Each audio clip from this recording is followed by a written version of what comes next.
Good morning third class. आज आप लोगों की हिंदी ग्रामर की क्लास है। तो आज जो हम चैप्टर पढ़ने वाले हैं उसका नाम है वर्ण। अब वर्ण, पहले हमको ये पता होना चाहिए कि वर्ण होते क्या हैं। तो वर्ण बेसिकली आपके होते हैं अल्फ़ाबेट्स। क्या होते हैं? अल्फ़ाबेट्स। जैसे इंग्लिश में अल्फ़ाबेट्स होते हैं ABCDEFG, तो हिंदी में अल्फ़ाबेट्स कौन कौन से होते हैं? तो हिंदी में अल्फ़ाबेट्स होते हैं A, A, I, I, ठीक है, ये होते हैं। और का, खा, गा, घा, दो तरह के अल्फ़ाबेट्स होते हैं। ये सब आपको पता ही होगा, है ना? अच्छा, आगे पढ़ने से पहले मैं आप लोगों को पहले रिमाइंड करा दूँ, मैं स्क्रीन पे जो भी लिखता हूँ ये आपको अपनी कॉपीज़ में लिखने की ज़रूरत नहीं है। आप अपनी कॉपीज़ में सिर्फ क्वेश्चन और आंसर लिखेंगे और इसके अलावा कुछ नहीं लिखेंगे, ठीक है? अब हम आगे पढ़ते हैं इसको, वर्ण को। क्या आपकी कॉपीज़ पे, आपकी बुक में क्या लिखा हुआ है वर्ण के बारे में? तो वर्ण पढ़िए और समझिए। जब हम कुछ बोलते हैं तो हमारे मुंह से ध्वनियाँ निकलती हैं, यानी कि हम कुछ भी बोल रहे हैं तो ध्वनि क्या मतलब होता है? आवाज़। कुछ भी बोलने की जो आवाज़ होती है। अब मैं रैंडम कोई आ ऊ या की आवाज़ निकालूंगा तो उसका कोई मतलब तो नहीं बनेगा। बट मैं जो अभी आपसे जो बातें कह रहा हूँ वो मैं किसी प्रॉपर ध्वनियों के साथ बोल रहा हूँ, ठीक है? प्रॉपर आवाज़ों के साथ बोल रहा हूँ। यानी का को का बोल रहा हूँ, आ को आ बोल रहा हूँ, रा को रा बोल रहा हूँ, तो उससे कार बोल रहा हूँ। तो ये ध्वनियाँ हैं, ये आवाज़ें हैं जो मैं मुंह से बोल रहा हूँ, ठीक है? तो इन ध्वनियों को जब हम कॉपी में लिख लेते हैं, जैसे मैंने बोला आपसे का, फिर मैंने बोला आ, फिर मैंने बोला रा, ठीक है? ये मेरे मुंह से बोली हुई ध्वनियाँ जब मैंने लिख दी तो ये जो मैंने निशान लिखे हैं, ये जो निशान है, का निशान है, आ का निशान है, रा का निशान है, इन निशानों को हम लिपि कहते हैं। और इन ध्वनियों से ही शब्द बनते हैं। मतलब इन ध्वनियों को आप मिलाकर क्या बनाते हो? शब्द बनाते हो। नीचे दिए गए शब्दों और उनकी ध्वनियों को ध्यानपूर्वक देखिए। अब यहाँ पे देखो हाथी लिखा है, हाथी, ठीक? अब इसको आगे समझने से पहले मैं आपको एक दूसरी चीज़ आपको मैं क्लियर कर देना चाहता हूँ।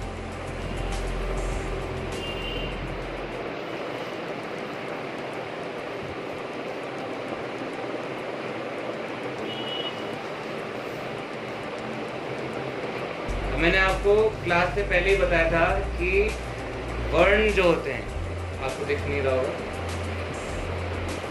वर्ण जो होते हैं वो दो प्रकार के होते हैं। कौन कौन से? एक होते हैं स्वर और एक होते हैं व्यंजन, ठीक है? स्वर कौन से होते हैं? आ, ई। और व्यंजन कौन से होते हैं? का, खा, ये मेरा पेन, गा, घा, ये सब क्या है? व्यंजन है। अब स्वर और व्यंजन में क्या फ़र्क है आपको ये पता होना चाहिए। तो जैसे मैं आपको और समझाता हूँ इसके बारे में। स्वर हम अकेले बोल सकते हैं, यानी आ को हम आ बोल सकते हैं, हमें व्यंजन की ज़रूरत नहीं है। लेकिन व्यंजन को बोलने के लिए हमें स्वर की ज़रूरत होती है। कैसे? अब अगर मेरे को बोलना है कार, जैसे मैंने आपको एक वर्ड दिया था कार, तो इसमें का क्या है? व्यंजन है। और आ क्या है? स्वर है। और रा ये व्यंजन है। तो अब इसको अगर हम खोल कर देखेंगे तो व्यंजन जो होते हैं हमारे, व्यंजन हमारे ऐसे लिखते हैं। का नीचे लगा होता है हलंत, इसका मतलब है इस व्यंजन में कोई स्वर नहीं लगा हुआ, ठीक है? इस व्यंजन में कोई स्वर नहीं लगा हुआ, यानी कि ये क्या है? क। अभी ये सिर्फ क्या है? क। ना इसमें ई की मात्रा है, ना आ की मात्रा है, ना ऊ की मात्रा है। अब ये क्या है? क। अब इसको अगर हमें का बोलना है तो इसमें हमें क्या जोड़ना पड़ेगा? कौन सा स्वर जोड़ना पड़ेगा? इसमें हमें जोड़ना पड़ेगा बड़ा आ, का। तो अब बनेगा ये का, ठीक है? अब इसके आगे देखो कौन सा शब्द है? रा। तो अब क्या है ये? रा। अभी ये पूरा रा नहीं है, अभी इस पे हलंत लगा हुआ है, तो ये क्या है? र। अब र को हमें रा बनाना है तो हम क्या जोड़ेंगे? बड़ा आ या छोटा आ? तो हम छोटा आ जोड़ेंगे। छोटा आ जोड़ने से क्या हो जाएगा? र। अब ये हम इसको पूरे मुंह से बोल सकते हैं र, ठीक है? अगर यहीं पे हम कार की जगह कारी लिखते, देखो आ रा, ये मैं रा के बाद क्या लगाया? बड़ी ई की मात्रा। तो पहले हम क्या लिखेंगे? का, फिर बड़ा अ, ये हो गया का, फिर र के नीचे देखो हलंत लगाया, फिर उसके बाद हम क्या लगाएंगे, रा के बाद देखो कौन सी मात्रा लगी है, अ की मात्रा लगी है या ई की मात्रा लगी है, बड़े ई की या छोटे ई की, बड़े ई की।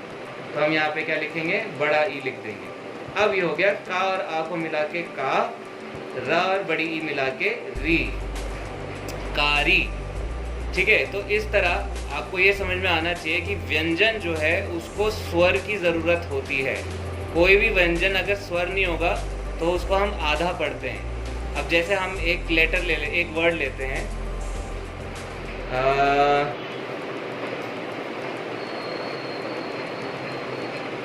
स्वस्थ। हम एक वर्ड ले लेते हैं स्वस्थ। अब इसमें आप ये देखोगे सा और वा को देखेंगे हम, बस सा और वा। इसमें सा क्या है, सा आधा है, यहाँ पे दिख रहा है आपको सा आधा है, तो सा को हम आधा ही रहने देंगे, इसमें कोई हम स्वर नहीं लगाएंगे। और इसके बाद क्या लगाए, वा।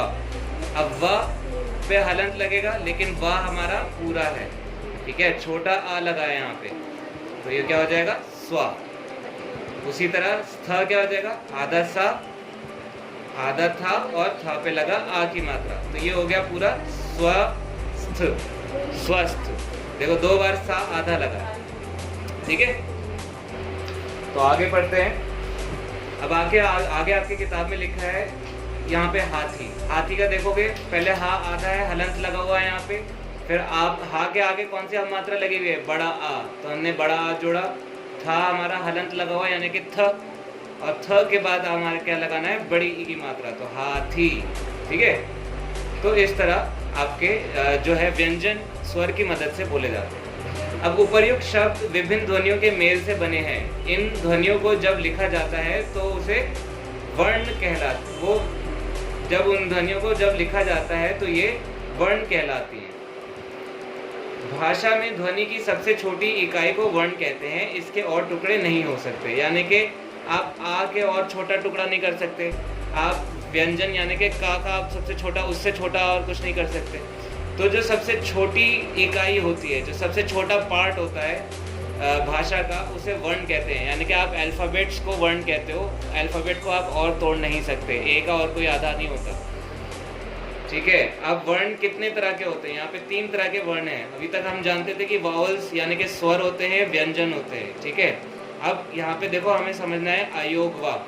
अयोग वा क्या होता है ये आगे देखते हैं।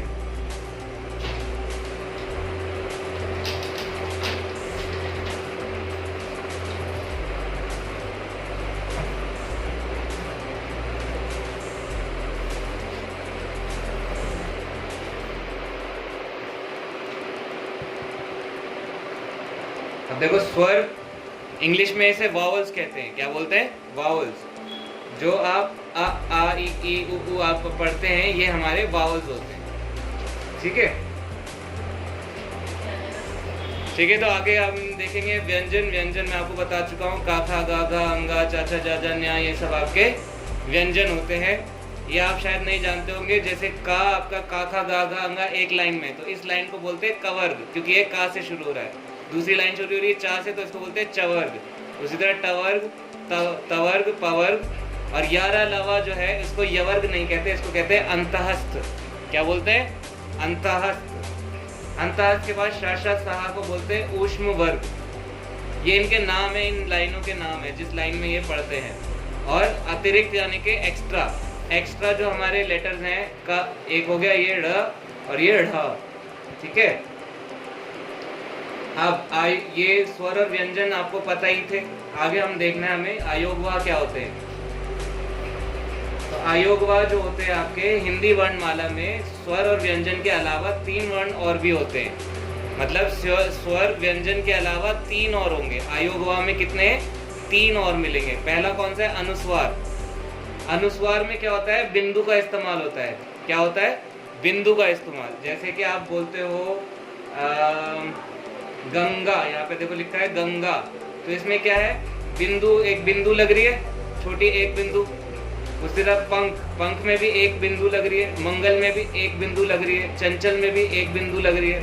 शंख में भी एक बिंदु लगता है, आदि, यानी कि बाकी। तो इसका उच्चारण नाक से किया जाता है, तो इसको अनुस्वार बोलते हैं कि ये पूरा नाक यूज होती है इसमें। जैसे अंगूर, तो पूरा ना बोल रहा हूँ मैं। अब अनुनासिक क्या होता है, इसमें हम आदि नाक यूज करते हैं, यानी कि हम जैसे बोलते हैं, इसमें हम चंद्र बिंदु का इस्तेमाल करते हैं, इसमें बिंदु का, इसमें चंद्र बिंदु का। तो जैसे हम बोलते हैं आँख, अब आँख बोलते हैं तो उसमें ना की आवाज़ आती है, लेकिन आप आँख नहीं बोलते, ठीक है ना। तो जब हम आँख बोलते हैं उसमें नाक से बोली जाती है, आँख हम नाक से बोलते हैं, तो इसलिए हम इसको अनुनासिक बोलते हैं। ये क्या है, अनुस्वार, ये क्या है, अनुनासिक। सांप, लंगड़ा, तो इसमें आप पूरा नाक का इस्तेमाल नहीं करते, इसलिए हम इसे सेमी नेजल यानी कि अनुनासिक कहते हैं। नेक्स्ट पेज पे देखते हैं क्या है।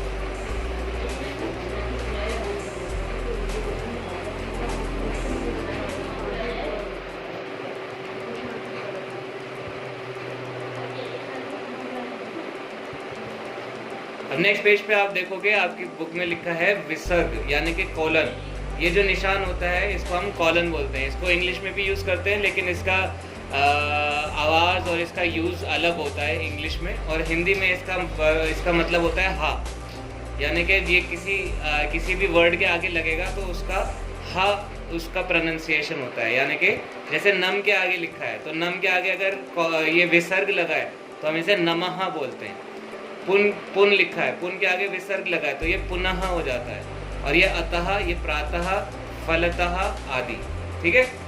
तो इसका उच्चारण हा की तरह होता है। किसकी तरह होता है, हा की तरह। अब आगे देखते हैं संयुक्त व्यंजन। अब संयुक्त व्यंजन क्या होता है, ज्वाइन करना। संयुक्त का इंग्लिश में क्या मतलब होता है, ज्वाइन। तो हम अगर संयुक्त व्यंजन यानी कि व्यंजन क्या होते हैं, का, खा, ग, घ, अंगा, च, छ, ज, ज, न, ये सब आपके व्यंजन होते हैं। जब हम इनको ज्वाइन करते हैं तो ये क्या बन जाते हैं, संयुक्त व्यंजन। यानी कि आप जैसे यहाँ पे देखोगे क्ष, तो ये किससे मिलके बना है, का, आधा का और शा, षटकोण वाला शा। तो ये जैसे हम कक्षा लिखते हैं तो ये शा, ये आपका ऐसे बनता है। अब ये देखो ज्ञा। अब हमको लगता है कि ये न्या तो किसी काम का है नहीं, कभी हमने किसी वर्ड में यूज नहीं किया, लेकिन न्या जो वर्ड है ये ज के साथ जुड़ के ज्ञा बनता है। क्या बनता है, ज्ञा। जैसे विज्ञान में, ज्ञानी में, अज्ञान में, ठीक है। तो ये जो न्या होता है जा से जुड़ के ज्ञा बनाता है। तो ये दो आपके व्यंजन है जिनको जोड़ के एक नया व्यंजन बनता है। ता है, त्र है, तो ये किससे बनेगा, ता और रा से, ये एक नया व्यंजन बन गया। पवित्र, त्रिशूल, मात्रा, श्रा है, ये श और रा को मिलके श्रा बन जाएगा, नया व्यंजन बन गया। परिश्रम, श्रमिक, श्रम, ये सब आपके संयुक्त व्यंजन। अब हम पढ़ेंगे मात्राएं। मैंने आपको क्लास के स्टार्टिंग में ही बताया था मात्राएं कैसे लगती हैं। अगर का आपका व्यंजन का है, उस पर हलंत लगा है, अगर उस पर बड़ी ई लिखूंगा तो वो की बन जाएगा, है ना। उसी तरह अगर इसी का पे मैं ऊ लिखूंगा, बड़ा ऊ लिखूंगा तो ये कू हो जाएगा, ठीक है। तो इसी तरह ये मात्राएं लगती है। तो ये हम अभी देखते हैं कैसे, कौन कौन सी मात्राएं लगेगी। आ की कोई मात्रा नहीं होती, ठीक है। का के ऊपर अगर हमें का लिखना है, नॉर्मल का लिखना है, तो इस पे हमें का पे से छोटा आ लगाना होगा, नॉर्मल का बन जाता है आपका, ठीक है। इसकी कोई मात्रा नहीं होती। बड़ा आ का ये वाला डंडा लगता है, ई का छोटी ई यानी कि व्यंजन से पहले इसका निशान लगता है, जैसे ला, ली, लिपि में लिखते हैं। ऊ का ऐसा मात्रा लगती है, बड़े ऊ की ये मात्रा होती है। री की मात्रा ऐसी होती है, जैसे कि हम लिखते हैं पृथ्वी, ऐसे लिखते हैं। तो ये प्री पा के नीचे री की मात्रा लगी है, पृथ्वी, ठीक है। यहाँ पे आपके पास वो भी दिए हैं, जैसे का पे अ लगाए का हो गया, का पे आ लग जाएगा तो का हो जाएगा, का पे छोटी ई लगेगा तो की हो जाएगा, किला, का पे बड़ी ई लगेगा की हो जाएगा, कील। तो इसी तरह की ये मात्राएं हैं, ठीक है। यहाँ पे आपका चैप्टर खत्म हो जाता है। अब आपको थोड़े से क्वेश्चन आंसर देखने हैं। तो आप अपने इस चैप्टर के लास्ट पेज पे आप चेक करेंगे तो आपको यहाँ पे क्वेश्चन आंसर दिखेंगे, अभ्यास दिखेगा। आपको अब कॉपी में ये अभ्यास करना है, ठीक है। तो ये जो बड़े क्वेश्चन आंसर्स होंगे जिसमें उत्तर देने, ये 2 क्वेश्चन हम बाद में करेंगे। तो जब आप अपने क्वेश्चन आंसर चेक करेंगे तो आपका सबसे पहला क्वेश्चन है उचित शब्द छांटकर रिक्त स्थान भरें। तो यहाँ पे हमको ऑप्शन दिए हैं और उसको आपको इसमें भरना है। तो क्ष और त्र मिला के कौन सा, ये किससे मिलके बनते हैं? अब जैसे हमने श का देखा था, ये क और षटकोण मिला के बनता है। तो ये इनको, इस व्यंजन को क्या कहते थे हम? संयुक्त व्यंजन कहते थे। कौन सा व्यंजन? संयुक्त व्यंजन। तो यहाँ पे संयुक्त भरेंगे। आ स्वर की कोई डैश नहीं होती, ये मैं अभी जस्ट आपको बताया कि कोई मात्रा नहीं होती। अन, आहा, अन, ये भी इसको भी अन बोलते हैं, और आहा को डैश कहते हैं। कौन से व्यंजन होते हैं ये? आयोग वा, ये आपको अभी जस्ट मैंने पढ़ा है, आयोग वा। हिंदी भाषा में व्यंजनों की संख्या डैश है। कितने आते हैं आपके व्यंजन? 33। यहाँ ऑप्शन में भी आपके पास 33 लिखा हुआ है। सही वाक्य पर सही का निशान और तथा गलत वाक्य पर गलत का निशान लगाइए। वर्ण भाषा की सबसे बड़ी इकाई है। भाषा की सबसे बड़ी इकाई है, छोटी इकाई है, तो ये गलत हो जाएगा। हिंदी में स्वरों की संख्या 11 होती है। अ, आ, ई, उ, ए, अन, आहा, और क्या ऋषि है। 11 से 12 तो यही हो गए, तो ये भी गलत हो गया। 13 होते हैं। व्यंजन 30 होते हैं, अभी हमने ऊपर ही लिखा है 33 होते हैं, ये भी गलत है। व्यंजनों के उच्चारण में स्वर की सहायता लेनी पड़ती है, ये सही बताया इन्होंने। श, त्र, ज्ञ और श्र संयुक्त व्यंजन है, ये भी इन्होंने सही लिखा है। दिए गए शब्दों की ध्वनियाँ अलग अलग करके लिखना है। जैसे गीता को हमने यहाँ पे ग, बड़ी ई, त और बड़ा आ ऐसे लिखा है, उसी तरह टमाटर को लिखेंगे। तो मैं एक करके आपको दिखाता हूँ। ट हलंत लगेगा इस पे, फिर ट के आगे आ की मात्रा लगेगी, फिर म के आगे कौन सी मात्रा लगी है? बड़े आ की, टमा। फिर उसके बाद आधा ट पे कौन सी मात्रा? कोई सी भी नहीं है, तो आ लगेगा। रा पे कौन सी मात्रा लगी है? कोई नहीं, तो यहाँ पे भी आ लगेगा। अब ये दो आपको अपने आप करने हैं, और नेक्स्ट क्लास में हम ये दोनों क्वेश्चंस करेंगे। ठीक है? किसी को कोई चीज़ समझ नहीं आया तो पूछ सकते हैं व्हाट्सएप पे या कॉल करके। Thank you.